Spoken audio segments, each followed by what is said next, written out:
Physics chapter 2 motion graphs এর second video.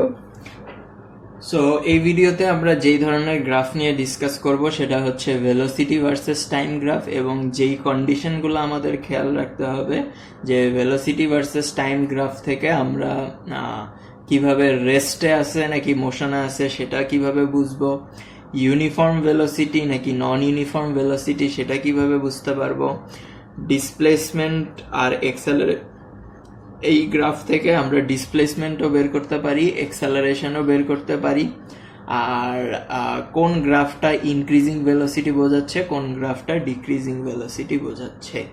আচ্ছা, rest আর motion এটা একদম ইজি। ভেলোসিটি আমাদের গ্রাফে যদি টাইম ভার্সেস ভেলোসিটি আগের মতো, যেহেতু time independent variable, so time will be in the x axis আর velocity will be in the y axis.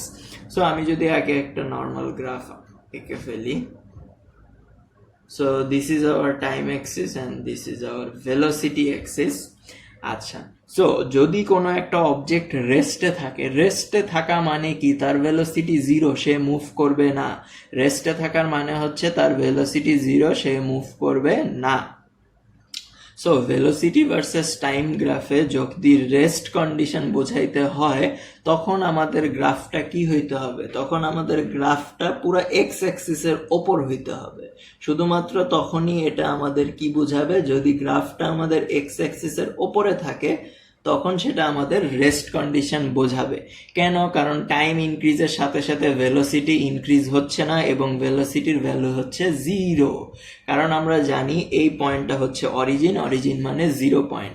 So এই এক্স অ্যাক্সিসের ওপরেই যদি আমাদের গ্রাফটা হয়, একদম ওপরে, এক্স অ্যাক্সিসের ওপরে বলতে coinciding with the x axis, যদি এক্স অ্যাক্সিসের সাথে আমাদের গ্রাফটা কোয়েনসাইড করে তাহলে আমরা বলতে পারবো the object is in rest. আর যদি মোশন হয় তাহলে হচ্ছে এক্স অ্যাক্সিসের ওপরে যে কোনো গ্রাফ হইলেই সেটা মোশন। এখন গ্রাফটা হইতে পারে এভাবে, গ্রাফটা হইতে পারে এভাবে, অথবা গ্রাফ হইতে পারে এভাবে, অথবা গ্রাফ হইতে পারে এভাবে। যে কোনো শেপই হোক না কেন, ভেলোসিটি ভার্সেস টাইম গ্রাফে যদি গ্রাফটা আমাদের এক্স অ্যাক্সিসের সাথে কোয়েনসাইড না করে এক্স অ্যাক্সিসের ওপরে থাকে এবং গ্রাফের শেপ যেরকমই হোক না কেন সেটা আমাদের দেখার বিষয় না। স্ট্রেট লাইন হইতে পারে, increasing slope, decreasing slope, parallel two x Axis, curved line, যে কোনো কিছুই হোক না কেন সেটা আমাদের দেখার বিষয় না। যদি ভেলোসিটি ভার্সেস টাইম গ্রাফে আমাদের গ্রাফটা এক্স অ্যাক্সিসের সাথে কোয়েনসাইড না করে এর উপরে থাকে তখনই আমরা সেই জিনিসটাকে কি বলবো, যে অবজেক্টটা মোশনে আছে।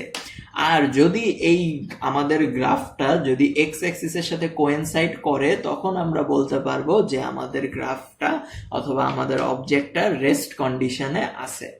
ওকে, এখন আমাদের যেটা দেখার বিষয়, ইউনিফর্ম ভেলোসিটি কখন, নন ইউনিফর্ম ভেলোসিটি কখন। আচ্ছা, টাইম ভেলোসিটি। আমরা যদি ইউনিফর্ম ভেলোসিটির ডেফিনেশন একটু মনে করে দেখি, ইউনিফর্ম ভেলোসিটির ডেফিনেশন ছিল হচ্ছে এরকম: যদি ভেলোসিটির ম্যাগনিটিউড এবং ডাইরেকশন দুইটার কোনোটাই যদি চেঞ্জ না হয় তাহলে আমরা বলতে পারবো দ্য অবজেক্ট অথবা the body is moving with uniform velocity. যেহেতু আমরা আমাদের গ্রাফ দিয়ে ডিরেকশন বোঝাইতে পারবো না, সো আমাদের খেয়াল রাখতে হবে ম্যাগনিটিউডের কথা। সো গ্রাফের ক্ষেত্রে ডিরেকশনের পয়েন্টটা আসবে না, রিজন হচ্ছে গ্রাফের মধ্যে আমরা কি দেখাইতে পারি না, ডিরেকশন দেখাইতে পারি না। দ্যাটস ওয়াই আমাদের কনসিডারেশনের বিষয় হচ্ছে ম্যাগনিটিউড। সো আমাদের জিনিসটা খেয়াল রাখতে হবে, যদি আমাদের গ্রাফে ভেলোসিটির ম্যাগনিটিউড চেঞ্জ না হয় then we can say the graph is in uniform velocity. যেমন এই স্ট্রেট লাইন, টাইম ইনক্রিজ হচ্ছে কিন্তু ভেলোসিটির ম্যাগনিটিউড ইনক্রিজও হচ্ছে না, ডিক্রিজও হচ্ছে না। That is with the change of time the magnitude of velocity is not changing. আর এই ডেফিনেশনটাই আমরা ইউনিফর্ম ভেলোসিটির ডেফিনেশনে দেখছিলাম। টাইমের চেঞ্জের সাথে যদি ভেলোসিটির ম্যাগনিটিউড চেঞ্জ না হয় then we will say this is uniform velocity, this is uniform this is uniform velocity. যেহেতু ডাইরেকশনের কনসিডারেশন আসবে না, সো আমাদের খেয়াল রাখতে হবে শুধু ম্যাগনিটিউড। এবং এই গ্রাফে আমরা কি দেখতেছি, টাইমের চেঞ্জের সাথে magnitude of velocity is not changing, so this is uniform velocity. এখন যদি আমরা একটু নন ইউনিফর্ম ভেলোসিটির কথায় আসি, তাহলে গ্রাফটা হবে এরকম। ফার্স্টে আমরা একটু ভেলোসিটি ইনক্রিজ করলাম, তারপরে আমরা কি করলাম, একটু র্যান্ডমলি মুভ করলাম, তারপরে ভেলোসিটি ডিক্রিজ করলাম। সো এখানে আমাদের গ্রাফের হচ্ছে তিনটা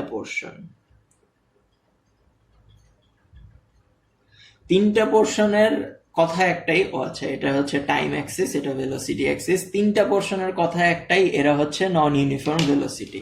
এরা কি নন ইউনিফর্ম ভেলোসিটি, নন ইউনিফর্ম ভেলোসিটি। কেন নন ইউনিফর্ম ভেলোসিটি? নন ইউনিফর্ম ভেলোসিটি হওয়ার রিজন হচ্ছে with the change of time আমাদের ভেলোসিটির ম্যাগনিটিউড চেঞ্জ হচ্ছে। Either it be increasing, either it be decreasing or randomly increasing. এটা র্যান্ডমলিও ইনক্রিজ হতে পারে, এটা র্যান্ডমলি ডিক্রিজও হতে পারে, এটা আবার একটা ডেফিনেট স্লোপে ইনক্রিজ হতে পারে, একটা ডেফিনেট স্লোপে ডিক্রিজ হতে পারে, সেটা আমাদের দেখার বিষয় না। The main fact about non uniform velocity is যে আমাদের magnitude of velocity is changing with the change of time. এখানে যেহেতু ম্যাগনিটিউড চেঞ্জ হচ্ছিল না, সো ইউনিফর্ম, আর এখানে ম্যাগনিটিউড চেঞ্জ হচ্ছে। এই যে আমরা দেখতেছি উপরে উঠছে আবার নিচে নামছে, দ্যাট ইজ টাইমের সাথে সাথে ভেলোসিটি ওপর নিচ করতেছে, দ্যাট ইজ বাড়তেছে কমতেছে। So this kind of graph will indicate non uniform velocity. এখন আমরা চলে আসি ভেলোসিটি টাইম গ্রাফ থেকে আমরা, আচ্ছা, ইনক্রিজিং ভেলোসিটি আর ডিক্রিজিং ভেলোসিটি এটা আগে বলে নিই। এটা তো একদম ইজি, যেহেতু এখানে এই যে এতটুকু টাইম ইন্টারভেলের জন্য আমরা দেখতেছি ভেলোসিটি কার্ভটা ওপরে যাচ্ছে। ওপরে যাওয়া মানে কি? ওপরে যাওয়া মানে হচ্ছে velocity increasing, so this will be increasing velocity.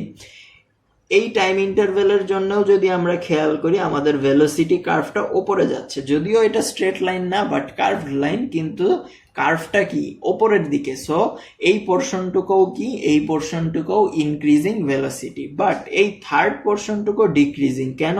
কারণ ভেলোসিটি কার্ভটা ওপর থেকে নিচে নামতেছে, ভেলোসিটি কার্ভটা কি করতেছে, ওপর থেকে নিচে নামতেছে, সো এটা কি হবে, ডিক্রিজিং। কার্ভটা যদি এরকম হইতো তখন আবার ডিক্রিজিং হয়ে যেত। কেন? কারণ এটা যদিও কার্ভড লাইন, কিন্তু এটা ওপর থেকে নিচে নামতেছে, ওপর থেকে নিচে নামা মানেই হচ্ছে ডিক্রিজিং ভেলোসিটি, আর নিচ থেকে ওপরে ওঠা মানেই হচ্ছে increasing velocity.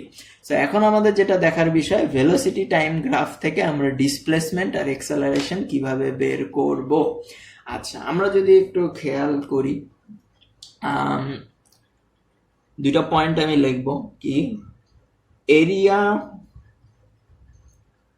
of a velocity versus time graph, আরেকটা হচ্ছে slope of a velocity versus time graph, velocity versus time graph। দুইটা জিনিস, এই গ্রাফ থেকে আমরা কি বের করতে পারি, গ্রাফের স্লোপ বের করতে পারি, গ্রাফের এরিয়া বের করতে পারি। এরিয়াটা কি ডিনোট করবে আর স্লোপটা কি ডিনোট করবে? এরিয়াটা ডিনোট করবে আমাদের ডিসপ্লেসমেন্ট এবং স্লোপ ডিনোট করবে আমাদের acceleration. So area of a velocity versus time graph will denote displacement, আর slope of a velocity versus time graph will denote acceleration। যেমন আমরা যদি একটা ফিগার নিই, আমরা একটু ইউনিফর্ম ভেলোসিটির জন্য নিই। আচ্ছা, এই যে এখানে আছে, আমরা যদি ইউনিফর্ম ভেলোসিটির জন্য নিই, তাহলে দেখো এই ভ্যালুটা আমরা ধরে নিলাম হচ্ছে 5, আর এই ভ্যালুটা আমরা ধরে নিলাম হচ্ছে 4। সো আমরা যদি এই গ্রাফের আন্ডারে এরিয়া বের করতে চাই, তাহলে আমাদের কতটুকুর এরিয়া বের করতে হবে? তাহলে আমাদের বের করতে হবে এতটুকুর এরিয়া। এতটুকুর এরিয়া বলতে আমি যেই পোর্শনটা হচ্ছে এভাবে মার্ক করতেছি, সেই পোর্শনের এরিয়া। সো আমরা যদি এই গ্রাফের এরিয়া বের করতে চাই, তাহলে কি করতে হবে? এটা একটা রেক্ট্যাঙ্গেল, এবং আমরা জানি রেক্ট্যাঙ্গেলের এরিয়া মানে কি? রেক্ট্যাঙ্গেলের এরিয়া মানে হচ্ছে লেন্থ মাল্টিপ্লাই ব্রেথ। এখন লেন্থে কি আছে, টাইম, আর ব্রেথে কি আছে, ভেলোসিটি। তার মানে আমাদের এরিয়া বের করতে হলে কি করতে হবে, ভেলোসিটি ইন্টু টাইম করতে হবে। ইকুয়েশনস অফ মোশনের যদি একটু খেয়াল করে দেখো, ইউনিফর্ম ভেলোসিটির ক্ষেত্রে এস ইকুয়াল টু ভিটি একটা ফর্মুলা আমরা পড়ছিলাম। সো এখান থেকেই আমরা বুঝতে পারি যে যখন আমরা এই এতটুকু এরিয়া বের করলাম, আমাদের কি করতে হলো, ভেলোসিটি মাল্টিপ্লাই টাইম। আর ভেলোসিটি মাল্টিপ্লাই টাইম এটা কি ডিনোট করে, এটা ডিনোট করে আমাদের ডিসপ্লেসমেন্ট। সো এই জিনিসটা থেকে আমরা বুঝতে পারি যে area of a velocity versus time graph will always indicate the displacement. Area of a velocity versus time graph will always indicate displacement. এখন যদি আমরা স্লোপের কথা চিন্তা করি, স্লোপ আগের মতো কি এই যে এভাবে আমরা বের করতে হবে, এটা ভি এটা টি, কেন, কারণ এটা ভেলোসিটি অ্যাক্সিসের পোর্শন আর এটা হচ্ছে টাইম অ্যাক্সিসের পোর্শন। সো স্লোপ যদি আমরা বের করতে চাই, স্লোপের ক্ষেত্রে আমাদের কি হাইট ডিভাইডেড বাই বেজ নিতে হয়, that means V divided by T. আমরা যদি এক্সেলারেশনের ফর্মুলা দেখে থাকি তাহলে নিউমারেটরে ছিল চেঞ্জ অফ ভেলোসিটি আর ডিনোমিনেটরে ছিল time. Change of velocity, rate of change of velocity per unit time, this is known as acceleration. So আমরা এই দুইটা ডেফিনেশন থেকে বা এই দুইটা জিনিস থেকে বলতে পারি area of a velocity versus time graph হচ্ছে ডিসপ্লেসমেন্ট, আর slope of a velocity versus time graph হচ্ছে এক্সেলারেশন। সো আমাদের কোয়েশ্চেনে কখনো যদি একটা ভেলোসিটি ভার্সেস টাইম গ্রাফ দিয়ে ডিসপ্লেসমেন্ট বের করতে বলা হয় তাহলে আমরা এরিয়া বের করব, আর যদি আমাদের এক্সেলারেশন বের করতে বলা হয় তাহলে আমরা স্লোপ বের করব। এখানে খেয়াল রাখতে হবে কোন টাইমের জন্য আমাকে ডিসপ্লেসমেন্ট বের করতে বলছে অথবা এক্সেলারেশন বের করতে বলছে। যদি আমরা খেয়াল করি এই ফিগারটা, এই লাইনটা আমরা ভুলে যাই, আমরা প্রথমে যেই গ্রাফটা আঁকছিলাম সেই গ্রাফের কথা চিন্তা করি।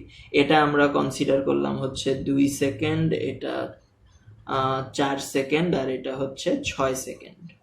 ওকে, সো আমাকে যদি বলে যে এই অবজেক্টটা 1 সেকেন্ড থেকে 5 সেকেন্ডের মধ্যে, 1 সেকেন্ড থেকে 5 সেকেন্ডের মধ্যে, দ্যাট ইজ 1 সেকেন্ড থেকে 5 সেকেন্ড গ্যাপে তার ডিসপ্লেসমেন্ট কত, তখন আমাকে এরিয়া বের করতে হবে। 1 সেকেন্ড যদি এটা হয় তাহলে, আর 5 সেকেন্ড যদি এখানে হয় তাহলে আমাকে এই পোর্শনটুকুর এরিয়া বের করতে হবে।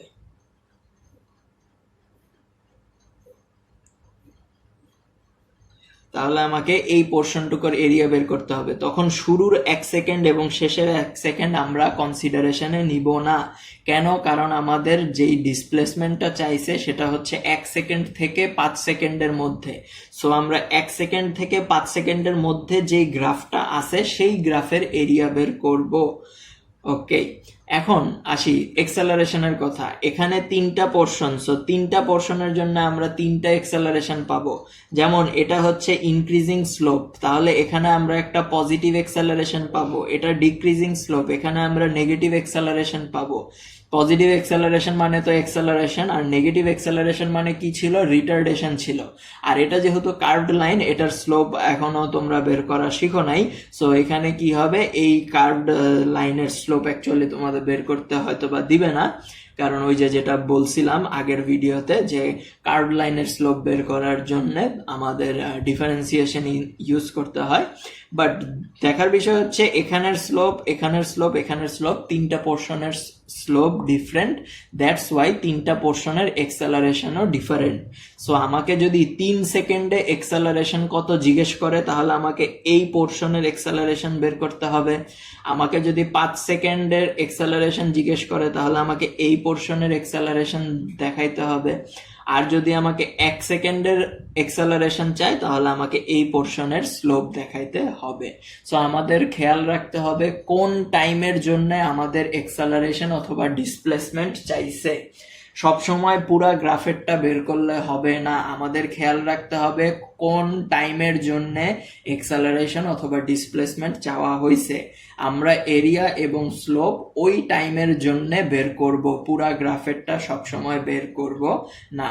সো এখানে মেইন যেই টপিক সেটা হচ্ছে এই দুইটা জিনিস যে ডিসপ্লেসমেন্ট হচ্ছে area of velocity versus time, আর এক্সেলারেশন হচ্ছে স্লোপ ভার্সেস টাইম। আর ইউনিফর্ম ভেলোসিটি কখন, নন ইউনিফর্ম ভেলোসিটি কখন সেটা আমরা দেখলাম, ইনক্রিজিং ডিক্রিজিং ভেলোসিটি কখন সেটাও দেখলাম, রেস্ট কখন হয়, মোশন কখন হয় সেটাও দেখলাম। সো ভেলোসিটি টাইম গ্রাফের মধ্যে এতটুকুই আছে, দ্যাটস ইট।